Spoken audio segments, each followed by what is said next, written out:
This is breaking news. Officer of Bronx Queens Transit, and Captain Nelson Villafane, the Executive Officer of Transit District 20.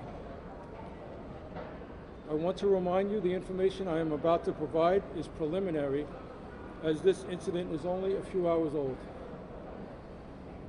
Earlier today, at approximately 4:30 p.m., officers responded to a report of a person shot inside of the Jamaica Center Parsons Boulevard train station located within the confines of the 103rd Precinct.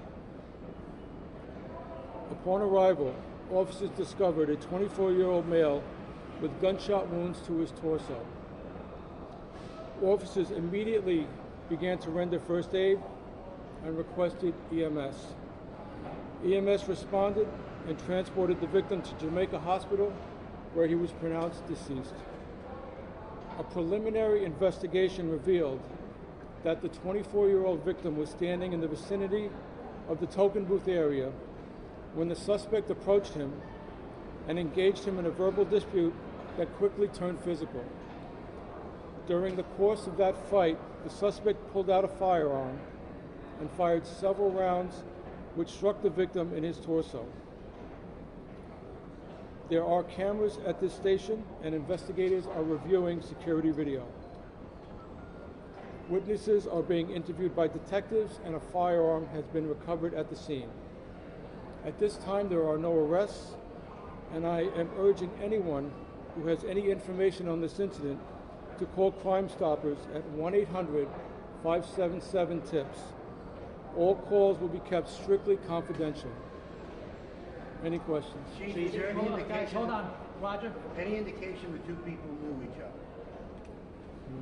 It's still unknown. We're investigating. The investigation is preliminary. We'll determine that. But I have to say, we can say with confidence this investigation is going. We can say with confidence this investigation is going the right direction. So we'll know further as it goes on today. Just to clarify. Hold on, Josh. Just to clarify,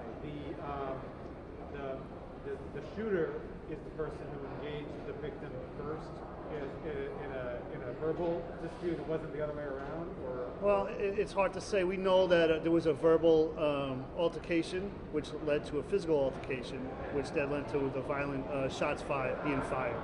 Gun was recovered, and at this time we don't believe that there's any other firearms that exist in regards to this incident. So you have not nailed down 100% that the person who approached the man at the booth actually had the gun. It could have been the other way around? No, we know who had the firearm. Okay, and it was the person who walked up and approached the man at the booth? No, that's not what I'm saying. Okay. We know who had the firearm. The investigation's continuing, and that's all we're going to say at this time. So who had the firearm? We have no names, and we're not going to release any names. Roger, that's still being worked on. It's too early for us to say that. Any other questions? How many shots were fired? We believe there were 5 shots fired. Any other? Earlier today at the MTA board, you spoke about all these increases in felony crime, Yes. about increases in slashings, people getting Yes. hit with a pipe. I didn't hear anything about getting more cases of people opening fire on board a train or in a station. Besides the Brooklyn shooting April 12th, how many cases of people opening fire in a subway station or in a train car or a bus have you seen come across your desk this year or last?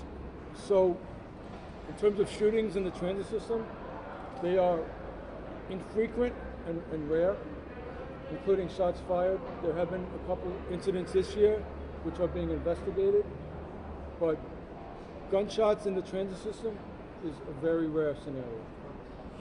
Time for one more? Yeah, Josh? Chief, I guess the question based on the information that you guys have been so forthcoming with, assaults and various other things in transit, guy firing 5 shots, whether or not he hits somebody, but especially in this case, in broad daylight at rush hour at the Jamaica station,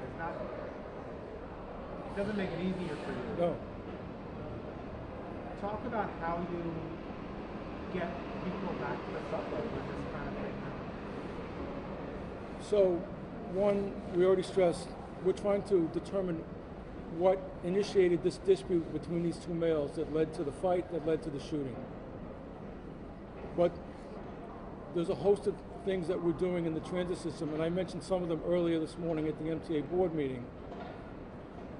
One of them is enhanced presence and visibility. Another one is uniform train patrols, effective enforcement, greater attention to quality of life. These are things that we're doing. We have thousands of more train runs this year. We have 100,000 more visits to transit from both transit personnel and from precinct personnel coming down. Over 200,000 more just since January.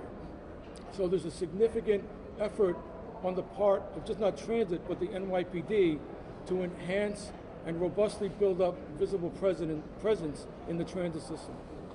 Chief, were police officers in Jamaica Center when the verbal altercation that turned physical started? And if so, where were they in Jamaica Center?